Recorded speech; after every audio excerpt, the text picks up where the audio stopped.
Olá, sejam bem-vindos ao canal Senhora Literatura. Hoje nós temos aqui no canal duas convidadas especialíssimas para falar do livro Maternidades Plurais, diferentes relatos, aventuras e oceanos das mães cientistas na pandemia.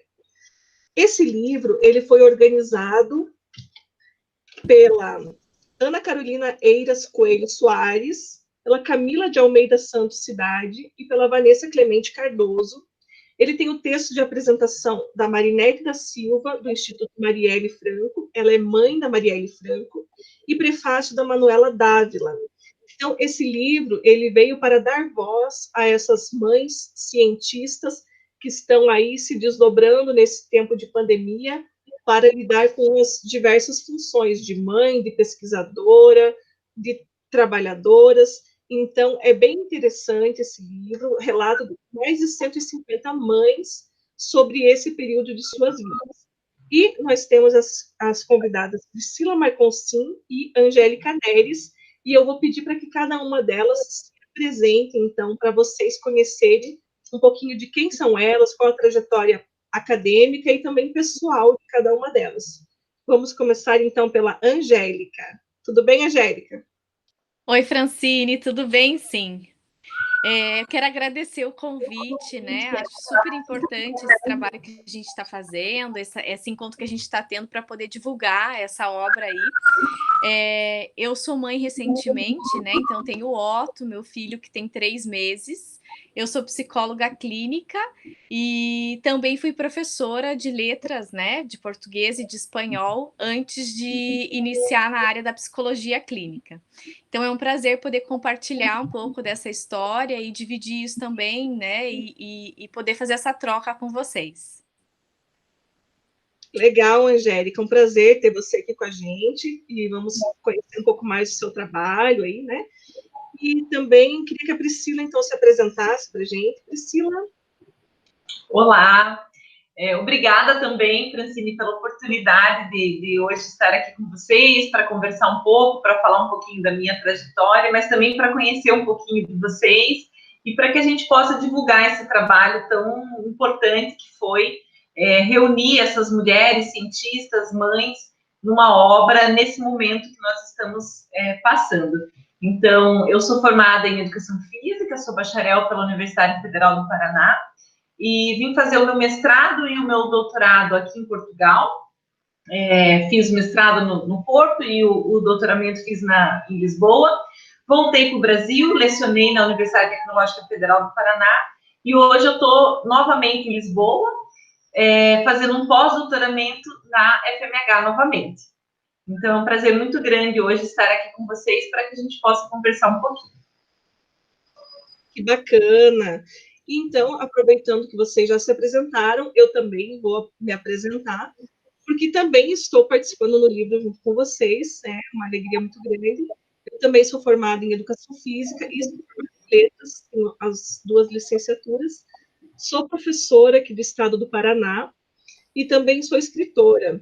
E eu sei que a Angélica também, aí nesse período de pandemia, também se arriscou na escrita, né, Angélica? Sim, sim, eu fiz um e-book aí nesse período gestacional.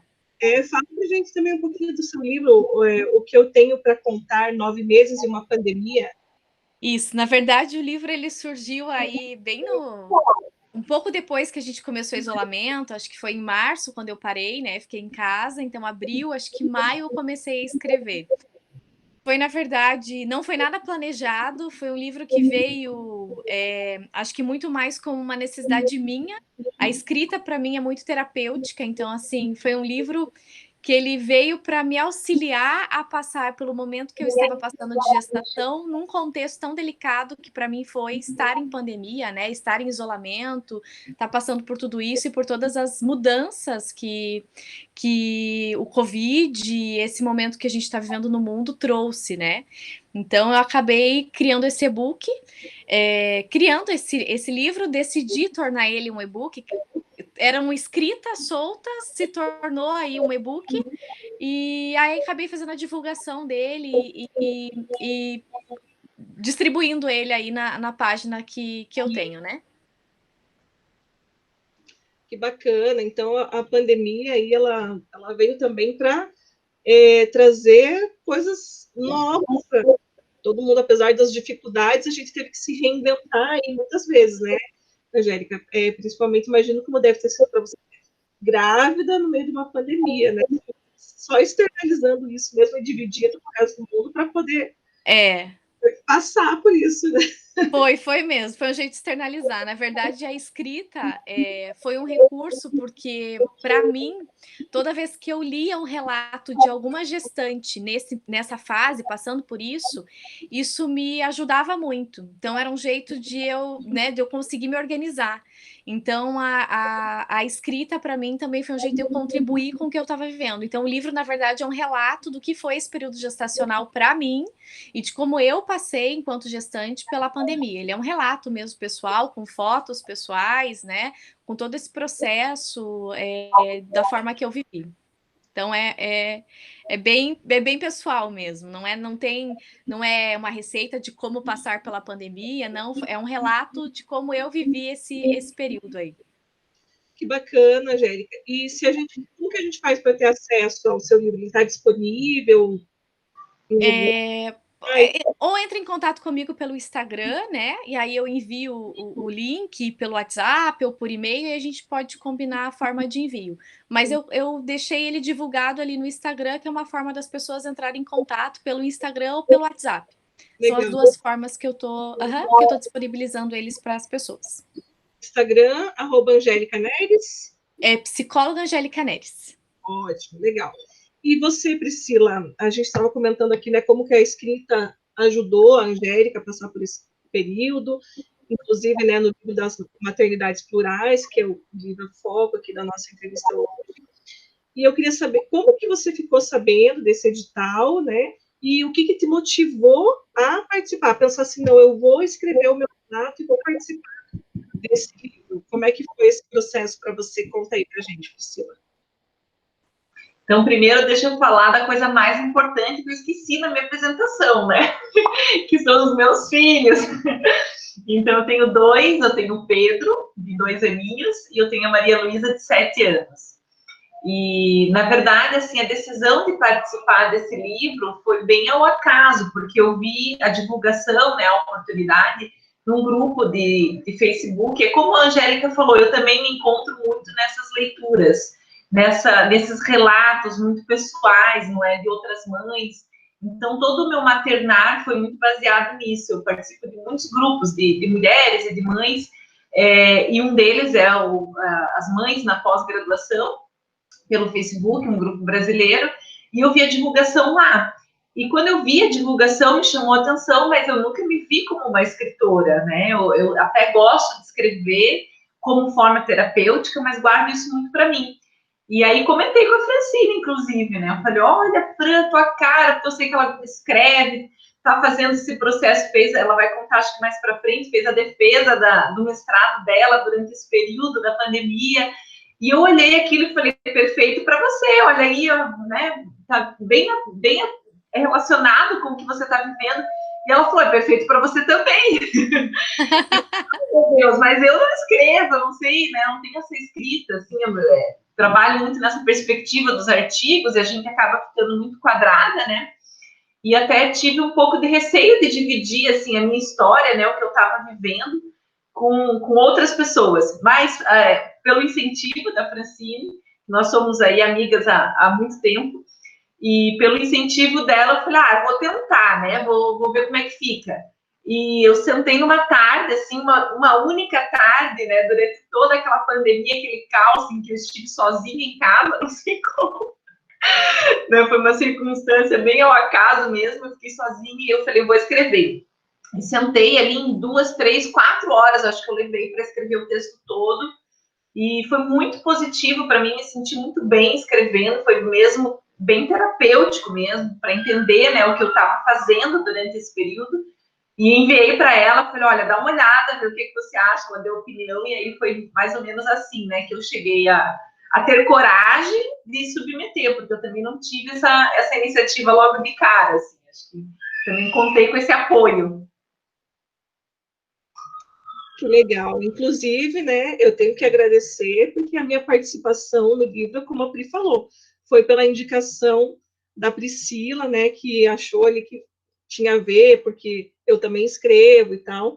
Então, acabou que deu certo e conseguimos estar juntas aí, né? Eu sempre quis fazer uma coisa junto com outras pessoas, outras mulheres, outras amigas, e que bom que deu certo, né? E assim como a Priscila, também esqueci de falar a parte mais importante, que eu sou mãe da Helena Sofia, de 4 anos, que está sendo aí um anjo nessa pandemia, porque ela é muito compreensiva, ela fica lá muitas vezes no cantinho dela, assistindo desenho, enquanto a mãe tem que trabalhar, o pai tem que trabalhar. Então, as crianças, assim, elas estão também fazendo um papel muito importante e de muita compreensão nesse momento, né? Porque eles também requerem atenção, né? Têm as suas demandas, e eles estão também tendo que se reinventar nesse momento de ficar mais em casa, né? E tudo mais. Mas, enfim, e para você, Angélica, como que você ficou sabendo aí do Maternidades Plurais e como é que você pensou em participar também? Conta pra gente. Adivinha, foi pela Débora. A Débora, na verdade, é a nossa amiga em comum, né? Foi pela Débora que eu tô chegando, a Francine. E foi a Débora que me enviou, na verdade, o link. Ela falou assim: ó, a Débora é a pessoa que ilustrou o e-book, né? Então a Débora fez várias ilustrações que estão nesse e-book de gestante, né? Dos 9 meses, que eu tenho para contar 9 meses de uma pandemia. Então tem várias ilustrações da Débora lá. E aí eu já tinha terminado, tinha feito o e-book, tinha feito a capa e tal. Daí eu terminei, na verdade, o e-book 4 dias antes do Otto nascer. E aí ela já tinha me enviado o link há algum tempo para eu participar desse programa, né? Desse projeto do Maternidades Plurais. E aí eu falei, poxa, que legal, né? Eu já escrevi, então vou submeter, né? Pô, que legal. Então foi pela Débora. A Débora que me trouxe até você, a Débora que me levou também ao projeto do Maternidades Plurais. Só tenho a agradecer a Débora. Olha que legal. Então, aqui nós temos um círculo, né? Porque a Priscila mandou para mim, a Débora com certeza deve ter visto nas minhas redes, porque eu também compartilhei. Para mim, e foi para Débora e foi para você. Que legal. Legal, né? É tão importante isso de fazer circular as coisas, né? De você ver uma coisa e falar assim, poxa, isso aqui vai ser legal para minha amiga, isso aqui vai ser legal para tal pessoa, e você divulgar isso, né? E olha que bacana, quantas coisas bacanas surgiram a partir de uma que viu e compartilhou para outra, que foi compartilhando e fazendo essa teia mesmo, né? Eu acho que principalmente para nós mulheres, isso é uma coisa que a gente precisa ainda aprender muito, né? A estar juntas, né? Não a ter sempre aquela competição, né? Mas sim a trabalhar no coletivo e se ajudar e se amparar e ver, olha, isso é legal, participe, né? Isso aqui pode ser interessante para você e ir compartilhando, né? Eu acho bem legal mesmo. E que bom que deu certo e estamos aqui hoje, as três, compartilhando nessas experiências. E eu queria que vocês contassem, então, resumidamente, assim, sobre o relato de vocês no livro, né? O que vocês contaram ali, o que as pessoas vão poder encontrar no livro aí do relato de vocês. Você quer começar, Priscila? Pode ser, posso começar. Então, vou tentar, né, ser o mais coesa possível, né, porque realmente foram poucos meses, né, mas muito intensos, né, aconteceu muitas coisas, assim, no mundo e na vida pessoal da gente. Então, para contextualizar, eu estou em Lisboa e eu vim para cá em novembro. Nós tomamos uma decisão de mudar de vida, né, de país e de vida, de certa forma. Meu marido teve um contrato de trabalho aqui, ele também é professor, e nós decidimos vir com as 2 crianças em novembro. Então, eu cheguei aqui, comecei primeiro a tratar da adaptação das crianças em dezembro, em janeiro, já são meses um pouco mais, né, conturbados por conta do final do ano. Fevereiro estava tudo ok com as crianças, com escola. Minha sogra chegou na nossa casa para passar algum tempo, né? Passar um mês e pouco para vir para o aniversário do meu filho mais novo. Meu cunhado também chegou para passar pouco tempo, para estar aqui em casa com a gente também, para fazer as coisas dele. E passados 15 dias da chegada deles, começou, né, no mundo, assim, esse burburinho, no mundo não, né, mais aqui em Portugal, na Europa, na verdade, né, porque chegou mais forte primeiro na Itália, essa questão da pandemia, e depois veio para a Espanha, e chegando em Portugal, isso foi tudo muito rápido. Eu sei que em questão de 15 dias as coisas mudaram, assim, numa velocidade realmente muito, muito rápida, e eu estava ainda muito tranquila, muito descrente de que a coisa ia chegar na proporção que chegou. Eu falava, não, isso aí vai passar, tudo bem, a gente vai se cuidar e nada vai mudar. E quando eu percebi, estava tudo parado. A minha filha foi para a escola na quinta, na sexta-feira já não tinha mais aula. Meu marido chegou em casa na sexta-feira e falou, olha, segunda-feira eu começo a trabalhar de casa. Quando ele falou isso, eu entrei em choque. Eu falei, como assim, né? Vai começar a trabalhar em casa? E, né, eu trabalho em casa, né, naquele momento, e foi um choque, né? Eu também estava trabalhando, dando aulas num centro de saúde, e tive que sair até por uma outra porta, porque a sala em que nós estávamos era ao lado de uma sala de tratamento do Covid. Então, foi um choque, assim, muito rápido mesmo. Eu demorei para a ficha cair, mas foi uma mudança realmente muito brusca. Nisso, nós estávamos aqui no nosso... A gente mora num apartamento com 2 quartos, então nós dois, os 2 filhos, a minha sogra e o meu cunhado. E de um dia para o outro, todo mundo isolado dentro de casa, não sai para nada. Então, foi um choque, um caos, e eu tive que pensar, né, o que é que eu vou fazer, e eu já estava com a minha vida profissional muito parada, porque eu mudei de país, mas, de certa forma, já estava entrando em contato com algumas pessoas, e estava com os projetos, assim, em mente, né, de tomar algumas atitudes, de ir em alguns locais, conhecer mais pessoas, enfim, tudo aquilo foi um choque, e todos nós tivemos que nos readaptar. No começo, assim, eu passei 15 dias sem entender o que a gente tinha que fazer, como é que ia ser essa dinâmica. Me foquei nas crianças, falei, não, tem que pensar neles, no bem-estar deles. Minha filha estava no primeiro ano, e ela já pegou o primeiro ano aqui em andamento, porque a escola começa em setembro, então ela já tinha entrado na escola em dezembro. E aí ela frequentou a escola dezembro, janeiro e fevereiro, e março já parou tudo. Eu pensei, como é que vai ficar a cabecinha dela, 3 meses de escola, ela nem tinha feito amizade direito ainda, e aquilo tudo tinha parado, e ela tinha que começar a fazer aula pelo computador. Então, eu me foquei nela, nos objetivos dela, né, enquanto aluna, e comecei a acompanhar as aulas dela, comecei a cuidar do pequeno, porque também tem um sistema respiratório bem complicado, e a gente tinha esse medo, né, por causa do vírus.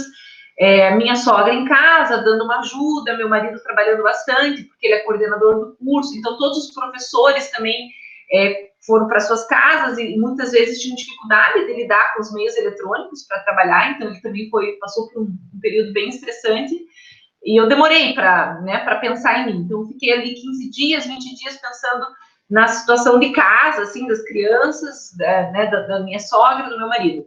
Depois eu comecei a olhar para mim e falar, não, eu não posso passar essa pandemia toda e sem olhar para mim, né? Sem ter os meus projetos, as minhas ambições. E aí que eu comecei a me movimentar, né? A tentar olhar para o meu futuro profissional, o que é que eu queria, e tentar mesmo à distância manter esses contatos. E as coisas foram acontecendo. Fui falando com o professor, acabei entrando num grupo de pesquisa da faculdade em que eu fiz o meu doutoramento, para dar entrada num pós-doutoramento, fui submeter os artigos que tinham ficado do meu doutoramento, então reestruturei, me organizei ali a minha rotina para voltar a ser o que eu pretendia ser, que era pesquisadora, né, cientista, vamos usar esse nome, né, que eu demorei também para me enquadrar como cientista, né, até hoje, para mim é muito difícil, né, me ver como uma pesquisadora, me ver como uma cientista. Foi um processo também, enquanto mãe, enquanto mulher, me descobrir profissionalmente dentro dessa profissão.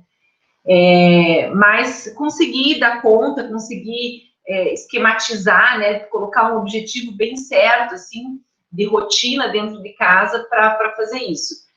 No meu relato, eu falo também um pouquinho, não só do que foi passar pela pandemia, mas da minha construção de passado, assim, porque eu acredito que a forma como que a gente lidou com a pandemia, ela também depende muito da nossa história de vida, né, de como nós fomos criados, as mensagens que nós ouvimos.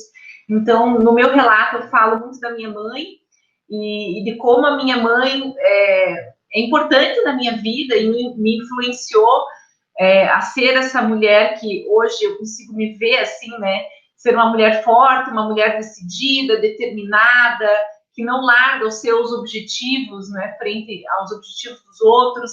Então eu digo assim que a minha mãe foi o primeiro exemplo de mulher feminista sem se considerar uma mulher feminista, né? Que a gente, eu acho que demorou para ter essa noção do conceito, né? Mas ela sempre falou muito nítido assim para a gente de que nós tínhamos que ser mulheres independentes, que nós tínhamos que lutar pela nossa felicidade, pelo nosso futuro, pela nossa profissão. Então eu falo um pouquinho dessa história. Eu falo também no meu relato sobre a minha sogra, né, uma outra mulher. Eu acho que o meu relato traz muito dessa questão das mulheres na minha vida, né? Então, de como foi possível fazer o que eu fiz durante a pandemia, né, continuar trabalhando e produzindo, porque eu também tinha em casa uma outra mulher, né? Eu estava com a minha sogra aqui, que ficou impedida de voltar para o Brasil, e que eu tive que deixar até alguns preconceitos, algumas questões que muitas vezes a gente fala, ai, mas o que minha sogra vai pensar de mim se eu não cuidar dos meus filhos, né? Se eu não estiver ali fazendo tudo, lavando, passando, cozinhando, né? O que ela vai pensar de mim? E eu tive que me confrontar com esses preconceitos que eu também, né, carrego dessa história de vida, e falar com ela, conversar e pedir ajuda, falar, olha, me ajuda, porque se não for você me ajudar nesse momento, vai ser muito difícil, né? E ela assumiu mesmo muitas funções dentro de casa, de limpeza, de cozinha, de cuidados com os meus filhos, para que eu pudesse ter esse tempo também para produzir, para, né, voltar à ativa, assim. Então, basicamente, eu falo de como essas mulheres, né, foram importantes assim na minha vida. Falo da minha mãe, falo da minha sogra, falo da minha irmã, que também é uma referência para mim, como mulher que busca, né, o seu lugar no mercado de trabalho. A minha irmã assumiu uma posição relativamente alta num local que é muito exclusivo dos homens, né? Minha irmã é engenheira e trabalha na BMW, numa montadora. Então, ela trabalha com homens, lidera homens e assim, ela foi muito importante para que eu também me entendesse enquanto pesquisadora, enquanto cientista, né, para eu me firmar dentro da minha profissão, assim, porque eu sempre me vi muito perdida, né, em quem eu sou como profissional. Então, eu falo um pouquinho dessas mulheres, também das minhas amigas, que, de certa forma, nós temos ali uma rede, né, de apoio feminina muito grande, e que quando a gente está transbordando, a gente vai lá e faz uns áudios bem curtinhos, assim, de 6, 7 minutos, né, e desabafa, e de certa forma, uma apoia a outra, então a gente não deixa a bola cair, né. Então a gente está ali sempre, eu digo assim, eu só consigo fazer o que eu faço, né, porque eu tenho esses apoios, assim, essas mulheres por trás. Claro, o título do meu texto é Falta Fôlego, mas não é o Covid, é sobrecarga materna. Então, assim, claro que eu também me sinto sobrecarregada, né, como mãe, como profissional, mas eu confesso que, assim, o grande apoio que eu tenho é nesses exemplos, nessas outras mulheres, e vejo, por exemplo, a Francine, né, que enfrentou essa pandemia e resolveu, né, produzir mais do que qualquer pessoa no mundo. Então eu falo, não, mas olha, né, olha as pessoas que me cercam, olha os exemplos de mulheres que eu tenho na minha vida, e isso me ajudou muito, me ajuda sempre, né, a continuar. Então, o meu relato foi mais ou menos isso, assim, falou um pouquinho de como foi essa trajetória, como Portugal também politicamente, né, e socialmente se organizou, e foi muito diferente do Brasil, né? O que, de certa forma, também nos deu mais tranquilidade. Eu, em nenhum momento, eu entrei em pânico, né? Porque nós estávamos com uma posição política e social que nos deu essa tranquilidade, diferente do que foi o caso, né, do Brasil. Então, a gente, de certa forma, fala um pouquinho desse contexto, assim, de como que foi para mim. Na época que eu mandei o texto, eu falei ainda assim, que eu tinha feito o meu melhor artigo científico durante a pandemia. E agora, recentemente, há 2 semanas atrás, o artigo foi publicado. Então, confirmou, né, que realmente tinha sido um artigo, foi publicado numa revista bem forte, então confirmou que realmente no meio daquele caos ainda consegui fazer alguma coisa de valor ali. Mas foi basicamente isso, foi bem emocionante para mim escrever, e foi uma forma de agradecer também, né, essas pessoas tão importantes da minha vida. Que legal, Priscila. Eu imagino que a Angélica, ali, que é psicóloga, ela deve ter ficado pensando um monte de coisa enquanto você falava, né? Da rede de apoio, dos áudios de vários minutos. Depois você comenta aí, Angélica. Mas, assim, queria dizer, né, que realmente é bem importante tudo isso que você ponderou, né, Priscila? Essa questão realmente da diferença política e social do Brasil e de Portugal, né? Como que foi levado as questões de quarentena, de isolamento. No meu relato, eu toco um pouco nesse assunto, né? O meu relato se chama Na Mesma Tempestade, Não no Mesmo Barco, porque é assim que eu me sinto, né? Às vezes as pessoas... eu escutava muito no início da pandemia, assim, o pessoal falando, não, tá todo mundo no mesmo barco, tá todo mundo no mesmo barco. Eu falava, não, gente, tem gente que está num iate, numa ilha paradisíaca, e tem gente que está num bote, e tem gente que não tem nem barco para se agarrar, né? E aqui no Brasil a gente percebe muito essa questão da desigualdade, né? Isso é uma coisa que me entristeceu bastante nessa pandemia, como se evidenciou, né, essas desigualdades.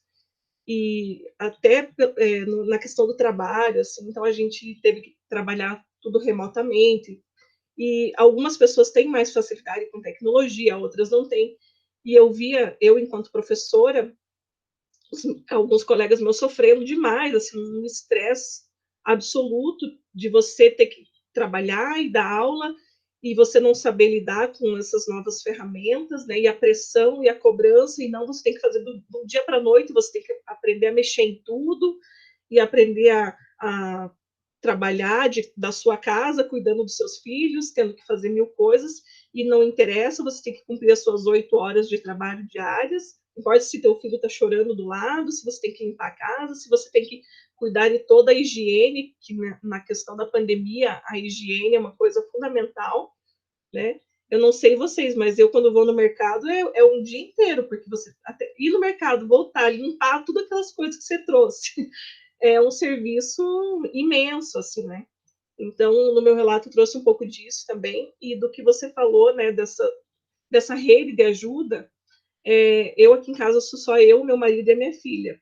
Então, a minha rede de ajuda teve que ser o meu marido, né? Eu estava, como a Priscila falou, terminando o meu mestrado. Então, eu tinha que escrever a minha dissertação, né? Não tinha outro jeito para onde fugir, né? O meu prazo, a gente tem os prazos bem delimitados para as coisas, e tinha que fazer, e tinha que continuar trabalhando, tinha que cuidar de tudo, e tinha que fazer a dissertação. Então, o Everton acabou assumindo bastante, assim, essa parte tanto da casa, né, como a Priscila falou, a gente tem muito esse preconceito, né, de, ai, meu Deus, mas eu não vou cuidar da casa, não vou cuidar dos filhos.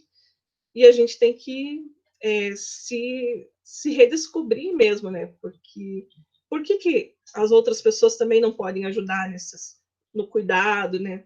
Então, o meu marido sempre foi bem fundamental, ele assumiu totalmente, assim, o serviço da casa e o cuidado da Helena, da nossa filha, e foi realmente esse apoio que possibilitou que eu conseguisse fazer a minha dissertação, terminar com tranquilidade, até conseguir terminar antes do prazo.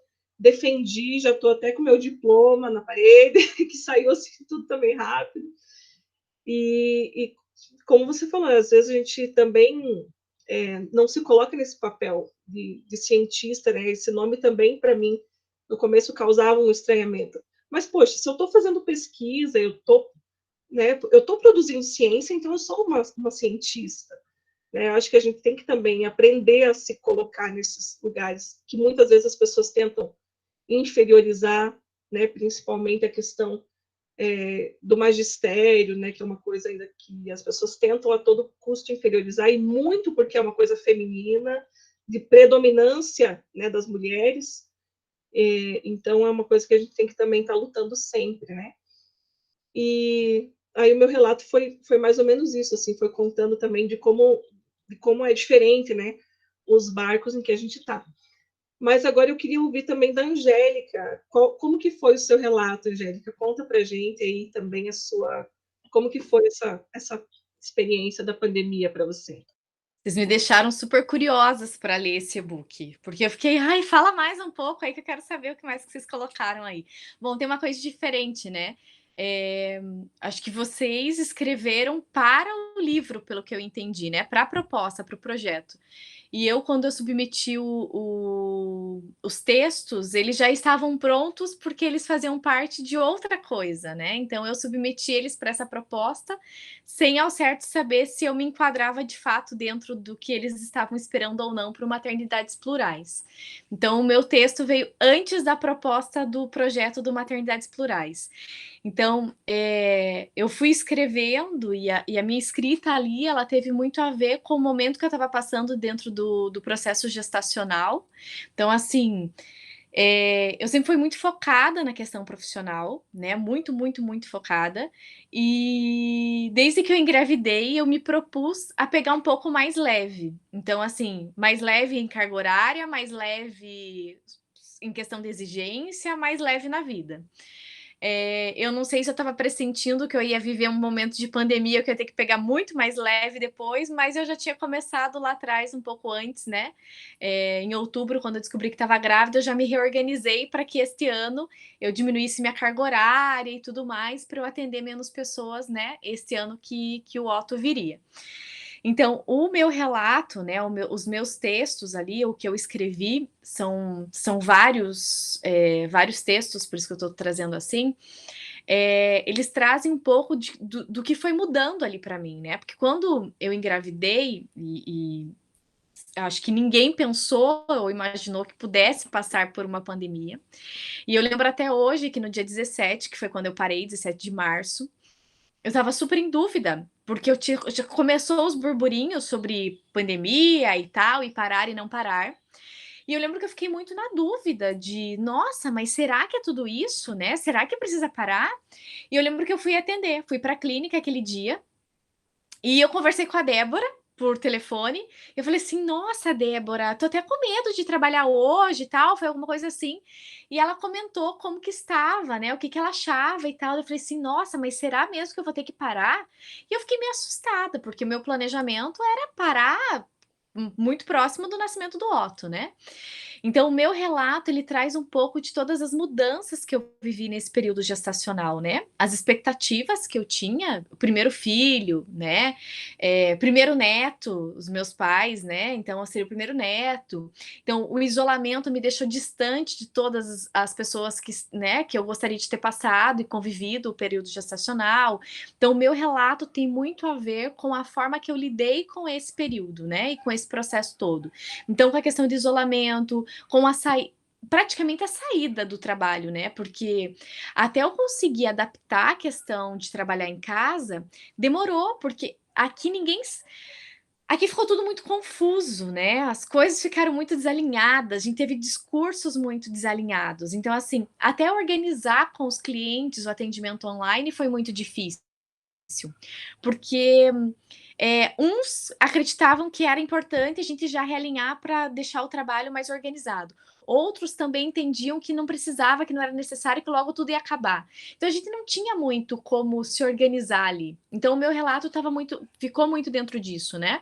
A minha questão profissional, como lidei com a gestação, o afastamento das pessoas que eu gostaria tanto de ter tido, né, a convivência mais próxima nesse período que eu não pude ter, o acompanhamento do meu marido mesmo nos exames, né, então chegou um período, acho que março, abril, que a gente já não pôde mais fazer consulta juntos. Então, assim, eu ia para os exames de eco e ele não podia participar. Então, assim, foi nosso primeiro filho, ele não pode acompanhar mais. Então, ele foi, fez alguns exames, participou de alguns exames comigo até então, mas depois ele não pode participar de mais nenhum.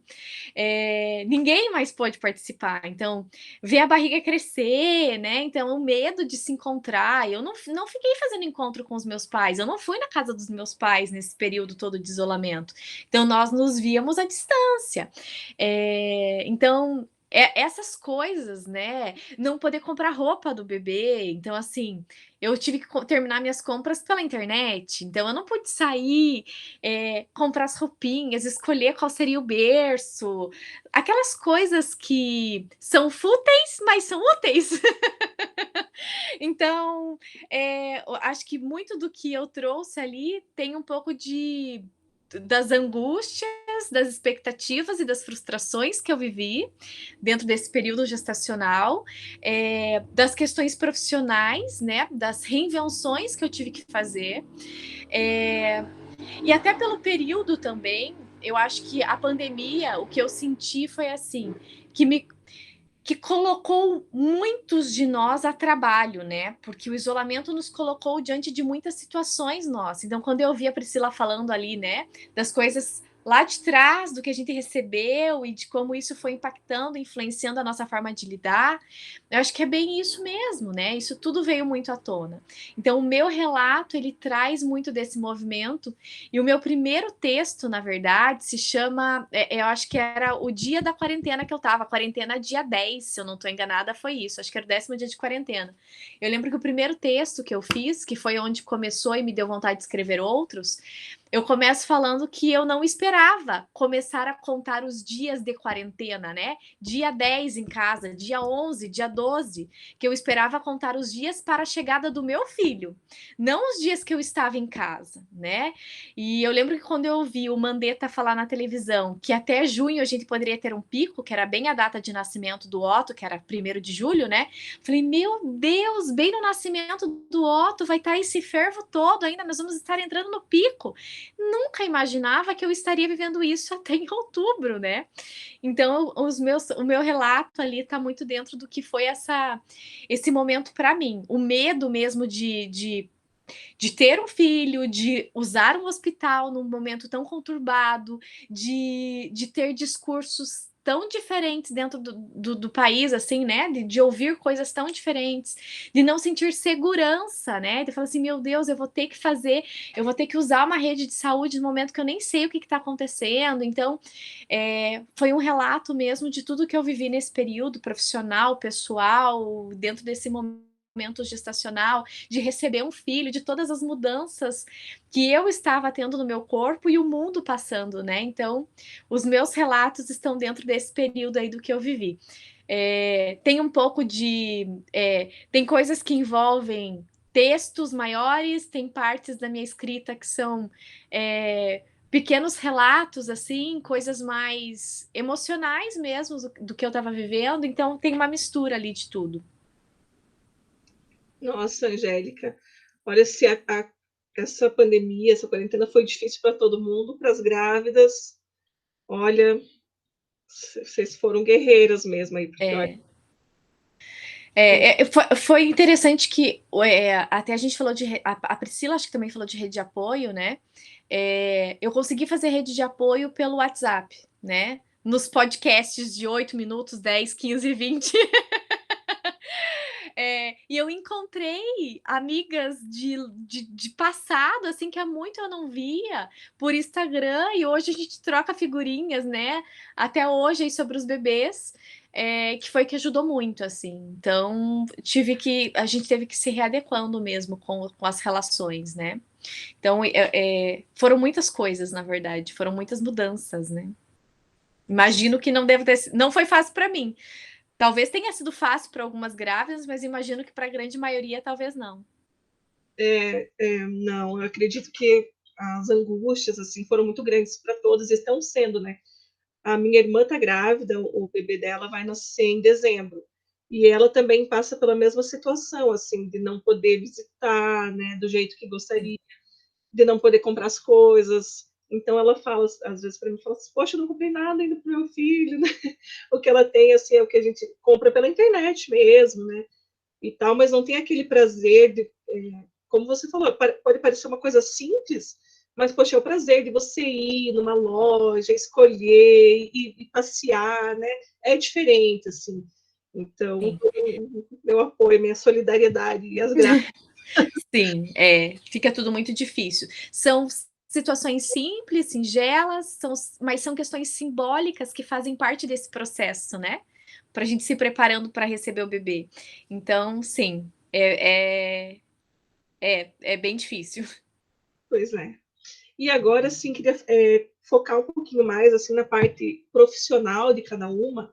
Queria que vocês comentassem qual que foi o impacto, né? Até a Angélica já comentou um pouquinho, né? Como o bebê dela é mais novo, o impacto que teve essa maternidade na profissão, né? Como é que está a questão profissional de vocês, né? Depois da maternidade e se vocês já sentiram aquela famosa culpa materna.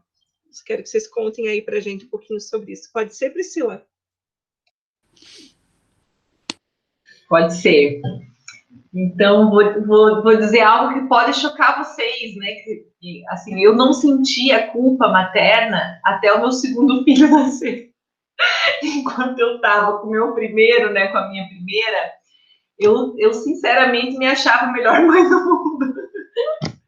Eu conseguia, de certa forma, claro, ela também, a minha filha nasceu, e com 6 meses eu entrei no doutorado. E as pessoas falavam para mim assim, nossa, mas você fez um doutorado com a filha. Eu falava assim, eu só fiz o doutorado porque eu tinha uma filha. Eu falava isso, né? Porque, assim, tinha dias que eu estava com a minha cabeça explodindo, né, dos problemas do doutorado, e eu ia buscá-la na escola às 5 horas da tarde, assim, ai, me aliviava. Eu brincava com ela, ficava com ela, final de semana estava com ela. Então, assim, ela foi a grande responsável por eu ter conseguido, num tempo muito curto, porque eu também fui bolsista do Ciências Sem Fronteiras, e a minha bolsa foi cortada no meio, depois entrei na justiça, foi uma confusão, foi um período bem conturbado. Então, assim, eu só consegui por conta dela. Então, para mim, né, eu sei que para muitas mães a história acontece de uma maneira diferente, mas para mim, né, ser primeiro filho, eu não sentia culpa, eu realmente conseguia dar conta e acho até que ela me ajudou muito mais do que qualquer outra, né? E eu estava com ela também sozinha, a gente morava eu, ela e meu marido, e distante de toda a família, porque a gente veio morar aqui em Portugal. Mas quando meu segundo filho nasceu, acho que a situação mudou para mim. Eu acho que aquela coisa, né? A gente não pode. Na maternidade, isso foi uma coisa que eu aprendi assim: eu não jogar pedra no telhado do vizinho, porque o nosso é de vidro mesmo, né? Então, aquela coisa que eu falava assim: não, ser mãe é super fácil, não atrapalha nada, eu super consigo dar conta de tudo. Quando veio meu segundo filho, a casa caiu. Então, ele veio num momento difícil para mim, porque eu tinha acabado de entrar num concurso na Universidade Federal, que foi sempre o grande sonho da minha vida. E eu falei, meu Deus do céu, agora que eu queria me dedicar para a minha profissão, que eu queria ser a melhor professora do universo, né, que eu queria ter aquela, assim, fazer o melhor papel que eu poderia fazer, como é que eu vou parar para ser mãe, né, de novo? Então, foi um susto, assim, e até acho que desse início veio, né, foi com decorrência desse início, toda a minha gestação e nascimento dele, e até hoje ele me coloca nessas situações de desafio, né? Então, a minha filha nunca me colocou nessas situações de pensar, né? Será que eu sou uma boa mãe? E ele constantemente me faz pensar, será que eu sou uma boa mãe, né? Será que eu dou conta de tudo? E, então, assim, foi um choque, né, para minha profissão, né? Eu me lembro que eu pedi na Federal para ter só 4 meses de licença maternidade. E o dia que eu fui no RH fazer esse pedido, porque a gente tinha que assinar, porque por lei eu tinha direito a 6 meses. E eu estava pedindo para ter só 4, porque eu queria voltar a trabalhar, porque eu não queria que ele impactasse, né, naquele momento da minha carreira, porque era um contrato de professora substituta, eu só teria 2 anos. Então, nesses 2 anos, eu não queria perder 6 meses, né? Na minha concepção, naquele momento, seria uma perda, né, de tempo profissional. E a senhora falava para mim assim, não vamos assinar hoje, volte para casa, pense bem, e depois você decide, você vem assinar. Eu falava, eu quero assinar agora, eu tenho certeza do que eu estou falando, eu quero trabalhar, eu não quero ser mãe, né, nesse momento, a full time, eu quero trabalhar. E ela ficou meio chocada, assim, acho que ela pensou, meu Deus, que mãe horrível, né, que é essa daí, que não quer licença maternidade, né, a conquista das mulheres, e agora essa mulher vem aqui dizer que ela só quer ficar 4 meses, e foi bem difícil, assim, foi bem difícil, eu voltei, né, a trabalhar, e fiquei muito satisfeita de ter voltado, então voltei a trabalhar com ele bem pequenininho, ele tinha 3 meses, né, 3 meses e pouquinho, porque teve, né, sempre aqueles descontos, assim, da gente ter saído antes, e o meu marido deu super conta de estar com ele, de cuidar dele. Então, assim, foi um impacto, o impacto que eu não senti da primeira gestação, eu senti da segunda. E com certeza esse impacto é diário, né? Hoje com 2 filhos e ainda assim fora desse contexto de ter essa rede de apoio, eu sinto todos os dias o impacto, né? Eu tenho que, às vezes eu estou com a cabeça ali fervilhando, escrevendo os textos, fazendo as análises, quando eu vejo que está na hora de buscar na escola. Então, para tudo, vai buscar, né? Durante a pandemia, quantas vezes, né, eles vêm e pedem atenção, e mãe, por favor, brinca comigo. Então, né, eu coloco no texto, assim, eu falo, né, a porta do pai, ela é sagrada, né? A porta do pai não pode bater. Mas a porta da mãe, eles escancaram, né? Eles abrem, eles fazem o que eles querem com a mãe, né? Então, e eu falo muito para minha filha, né, que é uma menina, vai ser uma mulher, eu falo para ela, eu falo, filha, ajude a mãe, né? Nós somos mulheres. Então, assim, se você não ajudar a mamãe, como é que a mamãe vai ser uma grande profissional, né? Para as mulheres, eu falo para ela até hoje, para as mulheres tudo é mais difícil, filha. Então, você tem que me ajudar, né? Você tem que compreender para a mamãe poder ter esse tempo aqui para um dia fazer aquilo que eu amo, e ela sabe, ela respeita muito, né? Ela fala, a tua coisa favorita da vida é ser professora. Eu falo, não, não é ser mãe. Ela, não, é ser professora. Eu, não, não é. Então, assim, mas realmente é um impacto muito grande, né? E se não é de um, é do segundo. Né? Eu digo assim, se o primeiro não fez não deu aquele impacto, pode deixar que o segundo vem e dá uma reviravolta, assim. Então, foi mais ou menos esse impacto que eu senti das 2 gestações, assim, dos 2 filhos. Eu acho bem importante esse teu relato, né, Priscila? Inclusive, é uma coisa que a gente discute muito, essa questão da diferença realmente, né, da paternidade e da maternidade, principalmente nas questões profissionais. É exatamente como você falou. O pai é sagrado, o trabalho dele, as coisas deles. E para a mãe, parece que sempre a mãe pode largar o que ela está fazendo para cuidar, a mãe pode deixar de lado suas ambições, seus desejos para essas outras questões. Né? Então, eu acho que justamente do que a gente está falando desse livro, assim, o quão é importante que a representatividade desse livro mesmo, de você dar voz a essas mulheres cientistas, mães, né, ainda mais num período de pandemia. E falando de mim, assim, né, eu sentia muito, assim, eu só tenho uma filha, mas nesse período de pandemia eu senti muitas vezes essa questão da culpa, né? Coisa que no dia a dia normal eu não sentia, como sentia bem tranquilo, assim, de fazer meu trabalho. Ela ia para a escolinha, então o momento que ela estava na escola eu estava trabalhando, daí depois a gente estava em casa, estava junto. E a pandemia veio para romper com muita coisa. Então, às vezes, enquanto eu estava trabalhando aqui no meu computador, como você falou, ela abria a porta e vinha, mamãe, me dá colo. Mamãe, faz isso, mamãe, aquilo. E eu pensava, poxa, mas no meio do meu trabalho. Daí eu pensava assim, meu Deus, mas eu não estou dando atenção para ela. E daí, quando eu estava trabalhando, eu pensava assim, meu Deus, eu não estou sendo uma boa mãe. E daí, quando eu estava sendo a mãe, eu pensava assim, não estou sendo uma boa profissional. E é muito complicado mesmo de conciliar e de lidar com isso, né? E eu vejo que é uma preocupação realmente que é das mulheres, né? A gente até comenta, né? Nós temos uma amiga também que trabalha em posição de comando, assim, e as pessoas sempre perguntam, mas como que é deixar os filhos, né? Deixar o marido? E as pessoas nunca perguntam isso para os homens, né? Como é que é viajar a trabalho e deixar sua esposa e deixar seus filhos? Então a gente tem uma diferença ainda, infelizmente, né, muito grande assim, na nossa sociedade, né, em relação aos homens e às mulheres. E eu queria também que a Angélica, mãe aí de primeira viagem também, né, uma mãe recente, mas comente também um pouquinho sobre isso, Angélica. Você já chegou a sentir esse impacto dessa, sentir às vezes uma culpa? Como que tá para você assim essa situação? Ou seja, né, menina, só para complementar aí, a gente tem muito trabalho pela frente, né? Esse livro só mostra o quanto a gente precisa mesmo externalizar tudo isso para a gente conseguir mudando um pouco essa história e essa questão da maternidade, dos papéis e das funções, né? Se eu sentir culpa, sim, e eu vou dizer um exemplo bem simples do que eu vi que foi muito engraçado. Na primeira semana do Otto aqui em casa, eu achava que criança chorava quando a fralda estava suja, né? E eu fiquei esperando ele chorar para trocar a fralda. E ele não chorou e eu não troquei a fralda. Quando eu fui pegar ele à tarde, falei: Meu Deus, mas esse piá não fez cocô nem xixi, não tá, né? Mijado, nem.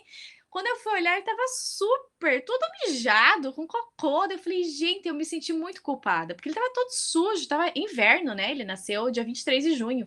Eu falei assim, mas você não chorou? Aí eu fui descobrir que ele não chora, né? Porque ele não necessariamente chorava porque a fralda estava suja. Então, assim, a culpa ela vem nas coisas mais simples. Eu me senti muito incompetente de falar assim, meu Deus, como eu sou burra, olha o que eu fiz com o menino. Daí eu aprendi que ele não chorava para trocar fralda, mas mesmo assim ele assou, acho que uns 15 dias depois eu sofri com uma assadura dele. Aí foi a segunda culpa consciente, né? Porque com certeza deve ter tido outras nesse caminho. Eu sei que foi uma outra mãe que falou assim: Meu Deus, olha o que eu fiz, esse menino tá assado, eu não consigo nem cuidar da bunda dele, né? Então, assim, acho que são muitas culpas pelo caminho. Eu tenho certeza que se eu perguntar pro meu marido se ele se sentiu culpado porque o menino tava com a bunda assada, ele vai falar que não. Então, assim, para mim, eu assumi aquela responsabilidade total, que, tipo, onde já se viu ele estar com a bunda assada. Só que tanto eu quanto ele estamos em casa, né? O bebê é responsabilidade minha e dele, mas batata que eu me senti culpada e ele não. Então, como a gente acho que nós mulheres andamos muito com essa culpa muito pendurada aí, né? A gente se responsabiliza demais por tudo e acho que a culpa acaba sendo muito nossa companheira. Porque a gente. E é bem isso, achei muito interessante o que a Francine falou. Quando a gente não tá culpada, se sentindo culpada em relação ao filho que a gente não fez, vai ser em relação ao trabalho. Então, com certeza, eu já senti muito impacto com a chegada do Otto. Porque se eu não estivesse com o Otto, eu estaria fazendo várias coisas nesse período em casa, até porque diminuiu o número de clientes, porque eu estou em atendimento online, nem todo mundo consegue fazer terapia online. Então, eu estaria produzindo muita coisa. Então, por eu ter um bebê pequeno em casa, hoje o foco é outro, né? Então, assim, exige tem outras prioridades neste momento, então eu não consigo render e produzir tanto quanto eu conseguiria produzir sem um filho. Então, é muito impacto, sim. E vamos pensar, né? Eu tenho pensado muito sobre isso, porque eu estou vivendo eu vivi um puerpério, né? Um pós-parto, e estou vivendo uma maternidade, um início de maternidade aí, com um marido que está em casa em home office. Então, assim, eu sei que eu vivi um pós-maternidade, um puerpério muito diferente do que muitas mulheres viveram. Porque eu estava ali com ele dividindo muitas coisas na chegada do Otto. E isso me fez pensar muito da licença paternidade, né? Porque como que a gente fala de uma igualdade se a gente tem uma licença tão distante entre pai e mãe? Né? Então, como que a gente pode discutir a questão de papéis e de funções se a gente tem um tempo muito diferente dos dois no cuidado com as crianças, né? Então, acho que a nossa porta vai ser ainda vai continuar por muito tempo sendo aquela que vai ser aquela que vai ser arreganhada aí pelas crianças, porque acho que desde o início, quando os bebês chegam em casa, é dessa forma que eles recebem, né? Dessa forma que a gente recebe. E se a gente for olhar, São algumas tarefas que são exclusivas da mulher quando você tem um bebê, mas tem muita coisa que o homem pode fazer, né, quando a gente tá com o bebê em casa. Então, mamar é uma exclusividade, o cheiro da mãe é uma exclusividade, mas o colocar para rotar, o dar colo, tem muitas outras coisas que podem ser divididas, compartilhadas e tudo mais. Então, assim, sim, já senti muito impacto. Hoje eu estou naquela fase assim que eu escolhi não voltar a trabalhar agora. Meus planos eram voltar a trabalhar com 3 meses do Otto. Quando eu escutei a Priscila falando, né, que a mulher, que quando ela foi lá assinar, a mulher falou assim: volta para casa e pensa. Eu fiquei pensando assim, acho que até você falou, né? Um direito adquirido de 6 meses e você tá voltando atrás e falando que quer 4 meses e tal. Mas eu acho que é isso mesmo, né? Não é porque tem um direito adquirido de 6 meses de licença que tem que ser assim. Eu acho que é isso que a gente precisa diferenciar. Nós temos o direito de ter 6 meses, mas não precisa ser uma obrigação. Então, eu posso ter a escolha de fazer 3, 2, 1, e é isso que a gente tem que aprender a apoiar, né? Nos apoiarmos enquanto mulher. Que tipo, é isso que você quer? Que bom! Então vamos lá, assina esse negócio aqui, que é isso mesmo. Então, eu acho que sim, trouxe impactos, muitos impactos. Um deles hoje é eu não voltar a trabalhar, né? Mas é uma escolha. Eu escolhi priorizar isso nesse momento. Eu quis viver essa questão da maternidade. Se alguém me perguntasse isso antes do Otto nascer, eu diria que jamais. Porque eu sempre fui a pessoa que sempre fui muito vamos trabalhar. Então, se alguém me dissesse assim, você vai escolher ficar com o Otto, paz. Eu acho que até tô assustando as pessoas quando eu digo isso, mas eu escolhi ficar em casa esse período. Inclusive, tenho repensado como eu vou voltar o ano que vem. Tenho gostado da coisa de trabalhar online, de ficar mais com ele nesse primeiro momento de vida, nesse primeiro ano, talvez. Olha eu aí. Então, assim, como as coisas são, né? Então, os movimentos são diferentes. Cada um vai vivendo esse movimento de um jeito diferente na maternidade. Mas impactou muito, e esses são os impactos que eu tenho vivido hoje. Então, o primeiro deles aí, profissionalmente, é ter escolhido ficar um pouco mais ausente do profissional, em paz. Tá sendo uma escolha que me deixa tranquila, e eu me sinto privilegiada de poder escolher e ficar com ele nesse momento, né? E de poder trabalhar hoje em casa com algumas pessoas, com alguns clientes, com uma agenda reduzida. E ficar aí voltando aos pouquinhos aí para a rotina presencial o ano que vem e tal. Aí eu não sei como que vai ser, mas foi isso no momento. Bem interessante também, Angélica. Vou até fazer um recorte de tudo que você falou. Teve uma coisa assim que me chamou muita atenção, né? Essa questão das licenças, da disparidade enorme que existe entre a licença maternidade e a licença paternidade, que já começa por aí, né? Essa desigualdade e esse colocar os papéis. Então você é mãe, então você tem o papel de ficar mais tempo, o pai não tem, né, essa obrigação, digamos, de ficar ali, ele pode voltar a trabalhar. E a gente que está aqui, né, como cientistas na academia, estudando, a gente sabe o quanto isso impacta, né, porque o tempo não para. Então, a cobrança, você tem que publicar tantos artigos, você tem que fazer isso, eles não vão esperar os 6 meses da sua licença maternidade para você dar continuidade. Os homens vão estar lá produzindo e fazendo e crescendo, e você vai ficar parada para esse momento, né? Então, acho que tem muito a ver com o que você estava falando ali, que você pensava também em voltar a trabalhar cedo, no que a Priscila falou.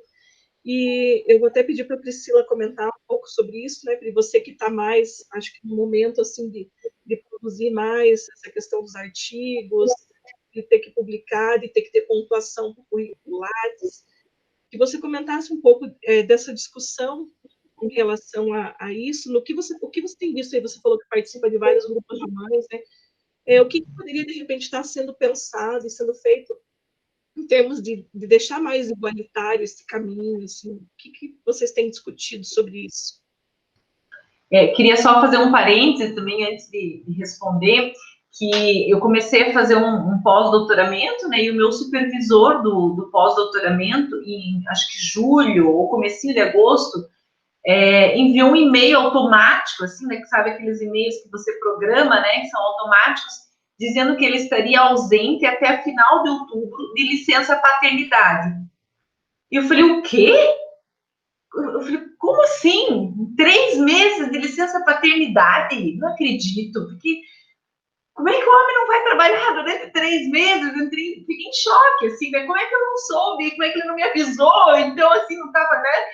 E faz a gente pensar nessa realidade, né? Não sei exatamente como funciona aqui, mas pelos vistos, né? A lei é muito diferente do que a nossa, e o pai tem esse direito, né? De ter uma licença paternidade mais alongada. Não sei exatamente também qual é a situação dele, mas o quanto isso vai impactar, não é? Então, ele colocou ali já uma resposta imediata, é um professor muito solicitado, então tem um grupo gigante, né, sobre a responsabilidade dele, e eu imagino que as pessoas todas recebem esse e-mail, né, que ele vai estar de licença paternidade. Eu achei o máximo isso, imagina os editores das revistas, né, assim, solicitando o papel, o trabalho dele e recebendo essa pancada, né, toda licença paternidade, só venha falar comigo no final de outubro. Eu achei o máximo aquilo, eu falei, nossa, eu acho que muito da mudança vai partir disso, né? De quando a gente conseguir essa igualdade. E muito mais ainda quando isso não chocar a gente, né? Porque eu também fiquei chocada dele, um homem, ficar 3 meses de licença paternidade. O que a Francine perguntou, né?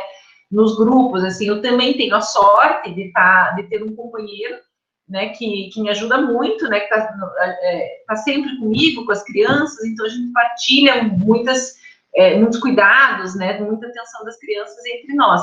Mas eu percebo e fico chocada, assim, quando eu vejo nos grupos mães que estão sozinhas, né, as mães solo, assim, que não têm realmente esse companheiro, e não só um companheiro, mas uma rede de apoio, e que falam, olha, eu estou entrando agora aqui no mestrado, no doutorado, e tenho um filho, como é que eu faço?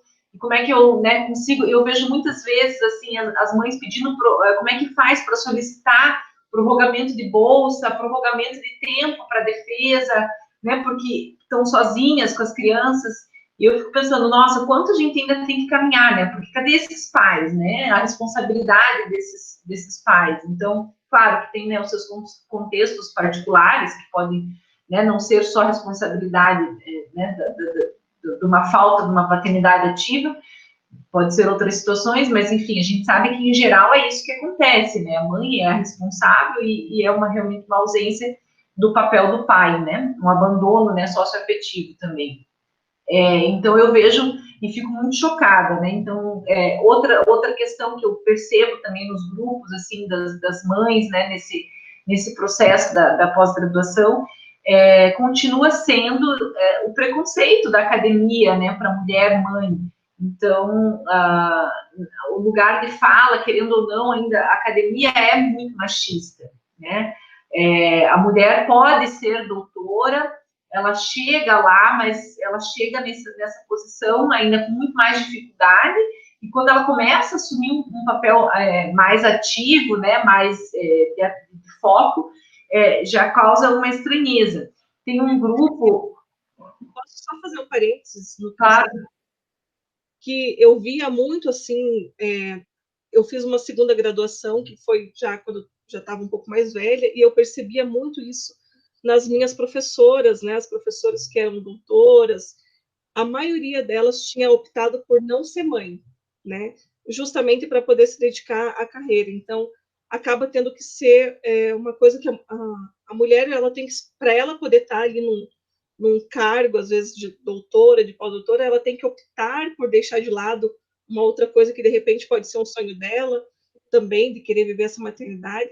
Por que nós temos, né, que optar por isso, e sendo que não é uma coisa que os homens vivenciam, que eles têm que optar, né? Eles podem ser doutores, pós-doutores, coordenadores e ser pais, e muitas vezes as mulheres têm que se impor isso de ter que optar por, não vou ser mãe para me dedicar à minha carreira. Acho que tem a ver com isso que você está falando também, né? Sim, com certeza. E eu também já me coloquei nessa posição de questionamento muitas vezes, porque eu vejo, né, dentro da universidade, por exemplo, muitas mulheres e que agora estão sendo mães, né, depois, uma maternidade mais tardia, depois que já conseguiram adentrar na universidade. e daí optam por ser mães, né? E eu fiz talvez o caminho aí mais complicado, né? Muitas vezes eu penso nisso, que eu tive primeiro, né, uma filha, e agora como é que eu faço, né, para ter um currículo ali para poder entrar numa universidade?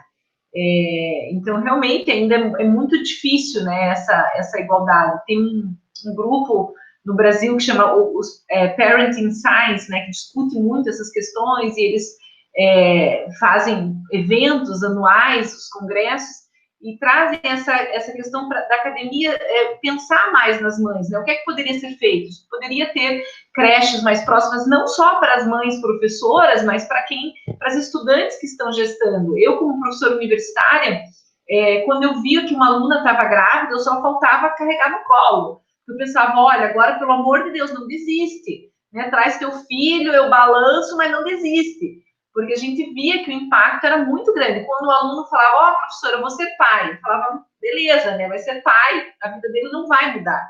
Mas quando uma aluna estava grávida, eu sabia que ela ia levar 6, 7 anos para finalizar o curso, né, que ela ia demorar mais, que ela ia ter mais dificuldade, que ela ia começar a escolher as disciplinas que ela teria que lecionar, ela não poderia ter aquela carga horária total, preenchida. Então, o impacto realmente é muito grande, E me fez, muitas vezes, na minha vida pessoal, questionar a minha maternidade. Falei, meu Deus, mas por que eu escolhi ser mãe tão nova? Né? Olha o impacto. Com certeza, como a Angélica falou, se eu não tivesse, né, meus filhos, o que é que eu teria feito? Claro que eu não me arrependo nem por um segundo, né? Porque, como eu falei, minha filha trouxe todo um outro sentido para a minha vida, né? E hoje eu me vejo muito feliz nesse papel de ser mãe, mas também com muitas dificuldades, né, para adentrar na ciência. Então, a gente ainda precisa trabalhar muito com essas questões, né, lutar muito para que a academia ela seja mais aberta. Os eventos, quando o Pedro estava com 7 meses, eu fui num evento em Porto Alegre, na Universidade Federal do Rio Grande do Sul, e carregando meu bebê, né, então ele estava ali, ele chorava, eu saía, minha mãe foi junto comigo, e as pessoas olhavam assim, nossa, olha ela ali no congresso com o filho, né? E eu sempre brinquei muito com essa situação. Minha filha também carregava para os congressos, colocava crachá, falava, eu quero crachá do meu filho aí também, né? Então, brincava muito com essa situação, mas me sentia muitas vezes constrangida, né? Do olhar das pessoas, olha ela ali com o bebê.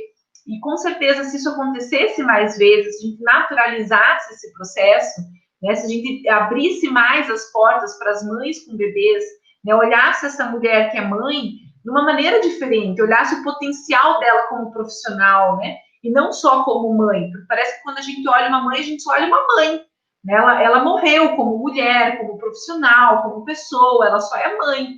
Então, mudar esse olhar da sociedade, eu acho que é um processo que precisa ser feito, mas temos ainda muito que caminhar. É bem isso mesmo. E eu queria que vocês comentassem agora, Angélica, você comentou ali, né, que você começou a escrever o seu relato no 10º dia da quarentena, né? E agora aí a gente já está com mais de 200 dias aqui no Brasil, nós estamos numa quarentena eterna, infelizmente, muito porque não conseguimos nunca ter uma política que fosse unificada justamente no combate, então a gente fica aí eternamente nessa quarentena, nesse isolamento, porque não conseguimos nos organizar, né? Assim, como a Priscila falou, que Portugal conseguiu tão bem, né, fazer essa organização. Eu queria que você comentasse um pouquinho, então, Angélica, o que mudou lá de quando você escreveu o seu relato para o livro e de como você está agora aqui em outubro, em 200 e poucos dias de quarentena. Quais foram as mudanças nesse período? São muitos dias em casa, né? Às vezes eu fico olhando assim, ai meu Deus, quando isso vai acabar. Mudou muita coisa, né? Acho que se eu fosse focar na questão profissional, eu acho que mudou o meu olhar. Eu tinha um olhar muito presencial para as coisas acontecerem. E a partir do que vivia aí nesse período de isolamento, que exigiu uma adequação, né? Então, assim, se eu quisesse não ir ao mercado, eu tinha que aprender a fazer compra online. Se eu quisesse trabalhar, e eu tinha essa possibilidade, eu tinha que aprender a fazer os atendimentos online. Então, e hoje, eu acho que isso é um ponto positivo, porque estando com o bebê em casa, estando vivendo aí numa situação de pandemia, embora muita gente aqui achou que já acabou, né, Francine? O fato das coisas estarem no online possibilita e mudou muito isso, né, de lá para cá, que é de possibilitar vivenciar e aproveitar e usar muitas coisas, né? Então, por exemplo, na questão profissional, eu nunca priorizei fazer cursos à distância, né? E hoje, com tudo que está sendo ofertado, a gente está tendo muita possibilidade de fazer muita coisa boa e eu tenho aproveitado muito isso. Então, com o bebê, isso também me ajuda, porque eu consigo fazer alguns cursos, alguns eventos que eu queria fazer, que era lá no Rio de Janeiro e nunca foi online, né? Sempre foi presencial. Então, eu consegui participar de eventos que eu sempre quis participar, que eram lá, que exigiam organização, era num período do ano que eu nunca conseguia viajar. Então, eu consegui fazer esse ano. Então, assim, coisas que foram mudando aí nesse período desde o início lá, que eu via muita coisa negativa, hoje eu já estou enxergando algumas luzezinhas do que esse processo todo mudou aí, né? No aspecto profissional, por exemplo. Tô trazendo uma coisa boa, assim, né? Disso tudo que a gente foi vivendo. Então, lá no início eu vi muitas coisas muito negativas e hoje eu tô vendo algumas mudanças nas nossas formas de se relacionar com o trabalho, com as pessoas e tal, que eu acho que serão positivas de alguma forma. Então, uma das coisas que eu vi que mudou lá do início para hoje é olhar um pouco as coisas positivas que foram construídas devido à necessidade que a pandemia nos trouxe. Não que eu acredite que a pandemia vai nos tornar pessoas melhores, eu não acredito nisso. Eu estou trazendo uma coisa que são as mudanças, né? Que a pandemia trouxe, porque a gente teve que continuar muita coisa por essa pelo online, que é diferente do EAD, né? Mas que abriu espaço para a gente poder fazer coisas mais à distância. Então, isso foi uma coisa muito positiva que eu tiro desse percurso do que eu estava vendo lá no início e do que eu estou vivendo hoje, né? Tanto na minha realidade como mãe e como profissional hoje, de poder estar me atualizando e fazendo algumas coisas ainda que provavelmente eu não faria, ou não teria tantas possibilidades como eu tenho hoje para escolher, né? Então, acho que isso é uma das coisas que eu vejo que mudou aí lá do início para agora. Que bacana, Angélica. Eu acho que eu vivo uma realidade bem parecida com a sua também, né? Eu acho que no começo a gente estava muito incerto, né? Não sabia, até a gente conseguir se organizar e também eu acredito que todo mundo passou por uma fase assim até meio deprimida e de muita preocupação e um estresse extremo assim, né?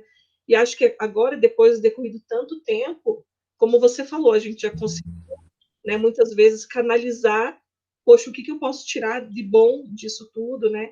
Então, por exemplo, você falou da questão do trabalho, né? A gente não ter mais, por exemplo, a questão do trânsito, que a gente perdia um tempo muito grande no trânsito de ir, vir e tal, a gente acaba conseguindo ocupar esse tempo, como você falou, para se atualizar.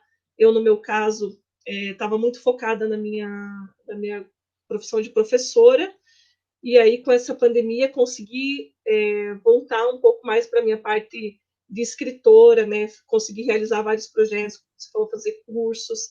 Estou terminando de escrever o meu livro novo, aí tive vários outros trabalhos relacionados à literatura nesse período.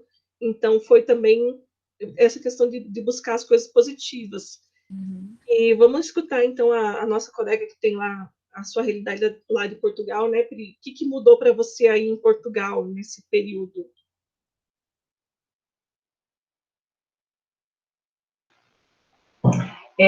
Na verdade, aqui, como eu falei no início, né, a gente teve sempre um posicionamento muito firme por parte da organização do governo, né, do Estado. Então, foi tudo muito bem estabelecido desde o início. Quando fechou tudo, e as pessoas realmente ficaram nas suas casas por, acho que a quarentena, o tempo foi 40 dias, um pouco mais, acho que chegaram quase a 2 meses, com as coisas todas fechadas. Começou a reabrir, acho que foi 1º de maio, e depois 1º de junho, uma outra reabertura. Mas, assim, os meses de março e abril, as pessoas realmente respeitavam Você ia ao supermercado, as pessoas estavam realmente todas cumprindo com aquilo que foi estabelecido. Então, como eu falei, eu nunca entrei em pânico, né? Porque estava tudo muito bem organizado. O posicionamento que chegava para a gente era tudo muito certo, não existia dúvida.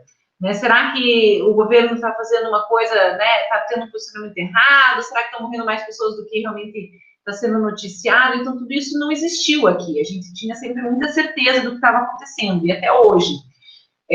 Não, a volta foi feita também de uma maneira muito bem, na minha opinião, né, na minha concepção, muito bem estabelecida. Então, primeiro voltaram os comércios pequenos, e até acho que por uma necessidade realmente econômica desses pequenos negócios não quebrarem, né, não irem à falência.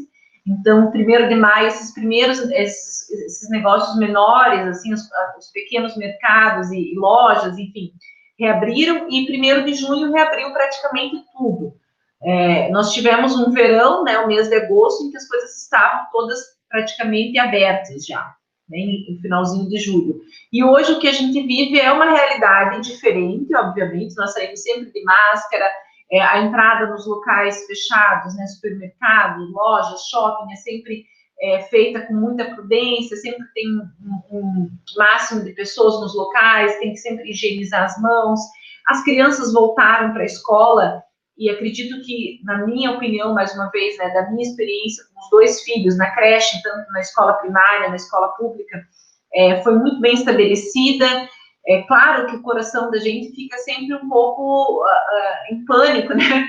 Eu digo assim, um pouco ansioso de pensar, né, o que é que pode acontecer, mas eu senti que foi a melhor decisão mesmo, pela reabertura e da forma com que as coisas estão sendo feitas. Né? Eu nunca entrei na escola do meu filho tem 2 anos, e eu nunca entrei na escola dele, e sempre aceitei isso, né, porque nós estamos vivendo uma nova realidade.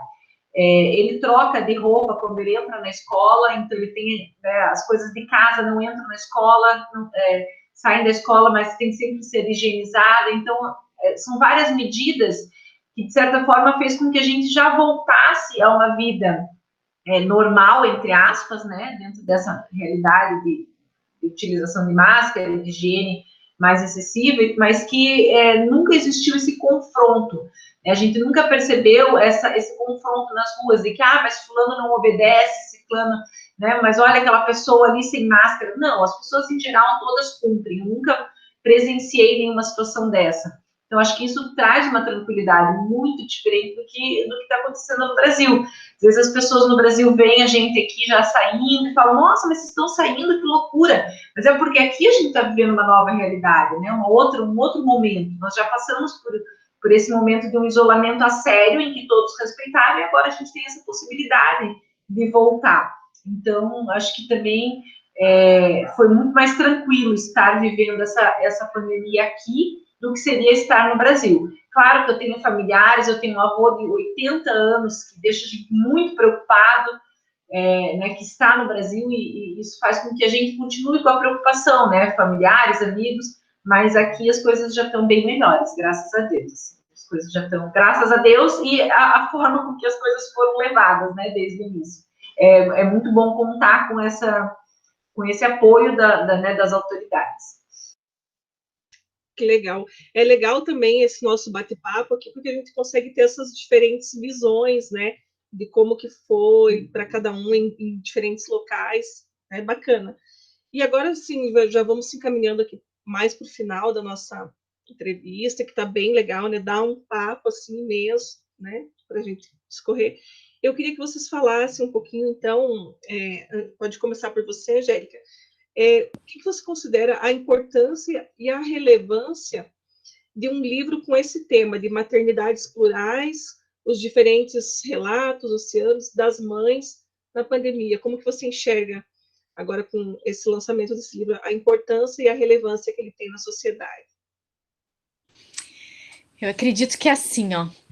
Se a gente fosse tirar a capa do livro, né? Tirar esse título, colocasse qualquer outro título, fosse qualquer outro tema, só pelo fato de a gente se reunir 150 mulheres tratando de assuntos, né, e como você mesmo trouxe várias vezes nesse vídeo, dando vozes para tantas mulheres, acho que a gente poderia falar de inúmeros temas, esse livro poderia ter vários títulos sobre várias situações, mas acho que a importância dele está em unir tantas mulheres, né, para trazer uma situação que é essa da maternidade, hoje é essa, né, mas que poderiam ser outras, mas eu acho que tem duas coisas aí, a relevância de a gente colocar tanta gente junta, né, tantas mulheres unidas aí, para colocar voz mesmo, para serem escutadas, para serem ouvidas, e não só para nos ouvirmos, né, gente? Porque vamos pensar, porque a gente também precisa se ouvir mais, porque eu não lembro se foi a Priscila ou se foi a Francine que trouxe, em algum momento do fato de que a gente, às vezes, não consegue ser apoio de uma outra mulher, né? Às vezes a gente também é muito julgadora. Então, assim, acho que é importante a gente começar a se ouvir, a ouvir o que o outro tem. Então, acho que é muito relevante, porque traz as diferentes realidades. Eu acho que aquilo que você falou também, que é o tema do seu relato, né? Não sei se é o título do seu relato ou se você só usou essa expressão, essa metáfora, de que não tá todo mundo no mesmo barco. Então, assim, eu acho que é um jeito de a gente olhar qual é o barco que cada mãe está. Né? Então, assim, às vezes aquela mãe ali tá nadando, tá remando com um remo só, a outra tá com 2 remos. Então, no meu barquinho aqui eu tenho ajuda, no teu também, no outro barquinho lá não tem, né? Então, assim, a gente consegue olhar as realidades, a gente consegue abrir espaço para discutir coisas que são necessárias e que são necessárias para esta luta que a gente está fazendo hoje de igualdade, de buscar essa igualdade de gênero, né? Então, acho que o livro, porque quando a gente fala de igualdade, eu acho que a gente está falando, acho que tem um cuidado de a gente não achar que é homem contra mulher, e não é, né? Porque muitas pessoas que às vezes eu vejo falar de feminismo entendem que o feminismo é o contrário de machismo, e não é isso, né? O feminismo, na verdade, é essa busca por essa igualdade entre os gêneros. Então, de buscar, acho que é um espaço para isso, um espaço para a gente falar da maternidade, um espaço para a gente falar de distanciar essa coisa que maternidade, mulher, profissional, que não morre, né? Não morre a mulher quando nasce uma mãe. De trazer essas dificuldades que estão presentes, que a gente nem reconhece tantos trabalhos invisíveis que a gente faz, né? Então, acho que é preciso elaborar isso. E a escrita, acho que é uma forma de elaborar isso, né? Então, acredito que é parte de toda a luta, de todo o processo que a gente precisa desenvolver aí, se a gente quer um futuro melhor, né? Se a gente está ensinando para nossa filha um futuro melhor, para eu ensinar para o meu filho, mostrar para ele o que aconteceu aí no momento que ele estava vindo ao mundo, né? Então, assim, olha, no momento que você veio, aconteceu uma pandemia, sua mãe escreveu esse negócio aqui, ó, que fez parte desse livro que se chama Maternidades Plurais, que reuniu mais 150 mães, pesquisadoras e tal. Então, acho que são as revoluções que a gente vai fazendo aí nessa época, né? São os contextos que nos permitem aí e tal a gente poder discutir tudo isso. Então, acho que é de uma relevância enorme, tem que ter outros, né? Acho que tem que continuar, e eu acho que aí entra o que eu estava falando do online, né? O e-book é um jeito de você conseguir disseminar essa sementinha aí no mundo, né? A gente sabe que o livro físico é um bem muito caro ainda, as pessoas não têm acesso, nem todo mundo tem acesso ao livro, porque o livro ainda é um produto caro. Então, é um jeito também de facilitar e levar esse material ao alcance de mais pessoas, porque a gente está num país onde a desigualdade é muito grande, né? Então, acho que é muito relevante, sim, o encontro, a ideia, o título, mas principalmente essa união de juntar tantas mulheres, assim, com tantas realidades, em tantos barcos diferentes. Aqui a gente pôde perceber, né, como o relato é muito diferente de uma e de outro, que cada uma viveu e tal. Não sei se eu consegui responder, mas é um pouco disso. Tá ótimo, bem legal essas colocações. Priscila quer fazer suas colocações com relação à relevância e importância do livro? A Angélica falou muito bem, assim, eu penso da mesma maneira, né? É dar oportunidade para que a gente possa conhecer várias realidades diferentes, não é? Saber que ser mãe é diferente para mim, para você, né? Para a mulher negra, para a mulher que é mãe solo, para a mulher, né? Que, enfim. Então, ser mãe é muito plural. Então, esse título foi brilhante mesmo, essa questão de trazer essa pluralidade da maternidade, né? De ser mãe. E acredito que é muito realmente relevante conhecer essas diferentes realidades, mas saber que todas nós, de certa forma, lutamos pelo mesmo ideal, não é? Que é de igualdade, que é de ser reconhecida como mãe, mas também como, né? E também, né? Profissional, não é má também, mas né? Como uma só, como a Angélica colocou. Então, nós somos mãe, mas somos profissionais, somos cientistas, produzimos, e fazer também com que isso, de certa forma, chegue na sociedade como um alerta, né, como um conhecimento e também como uma cutucada, né, como um toque de que as coisas precisam realmente mudar. Eu acredito que o primeiro passo é o reconhecimento, né, da problemática para depois pensar nas mudanças.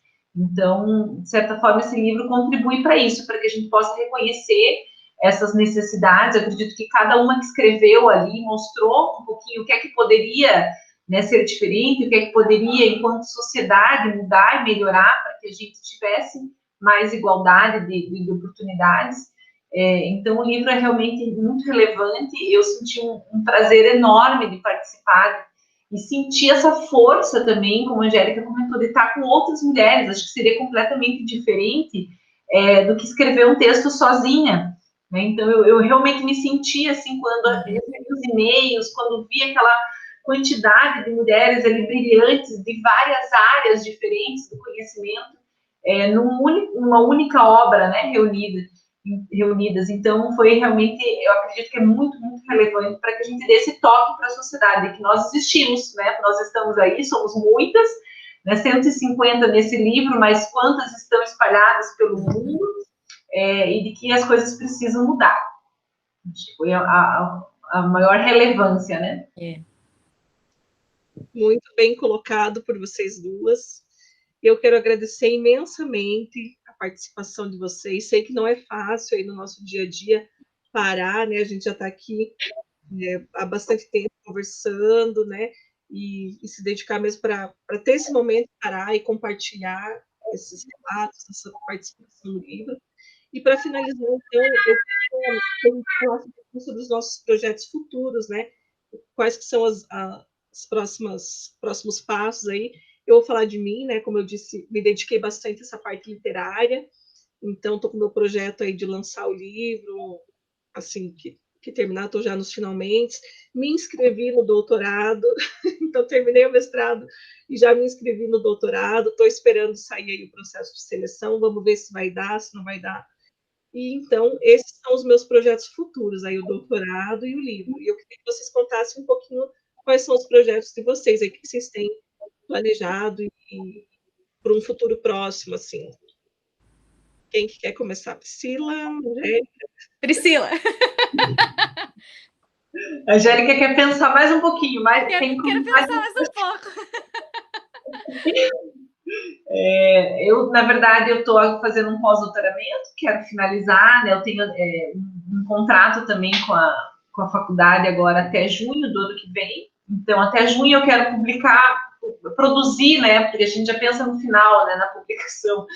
Mas eu quero produzir, quero continuar aprendendo e quero tentar publicar mais, me dedicar a isso, realmente a melhorar o meu currículo. O que eu sou apaixonada é pela sala de aula, é por ter alunos, e agora eu vou começar também a ter alunos, né, a voltar a ter alunos, então vou começar a dar aula, vou dar uma disciplina num curso técnico, e faço isso com esse objetivo final, né, quero voltar à academia, quero voltar, e aqui as coisas são mais complicadas para isso, mas quero voltar à academia, e por isso vou me dedicar no próximo ano a melhorar meu currículo.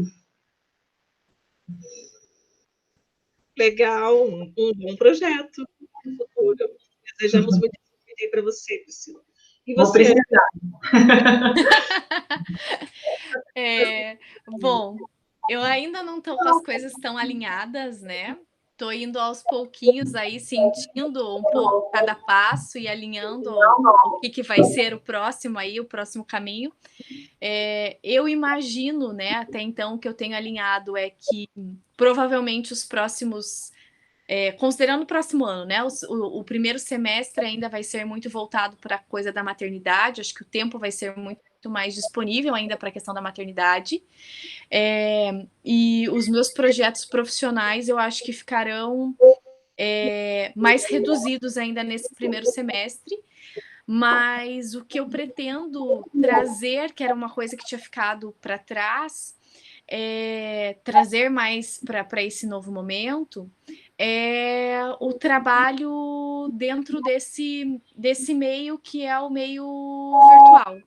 Então, assim, eu sempre estive muito presente em atividades presenciais e pouco participei de atividades que sejam mais cursos online e tal. E eu fiquei desejosa de construir e de produzir coisas e conteúdos dentro da questão de saúde mental, que pudesse estar em plataformas online. Então, assim, eu acho que futuramente aí os meus planos de profissional talvez investir mais nesse campo, né, nessa área.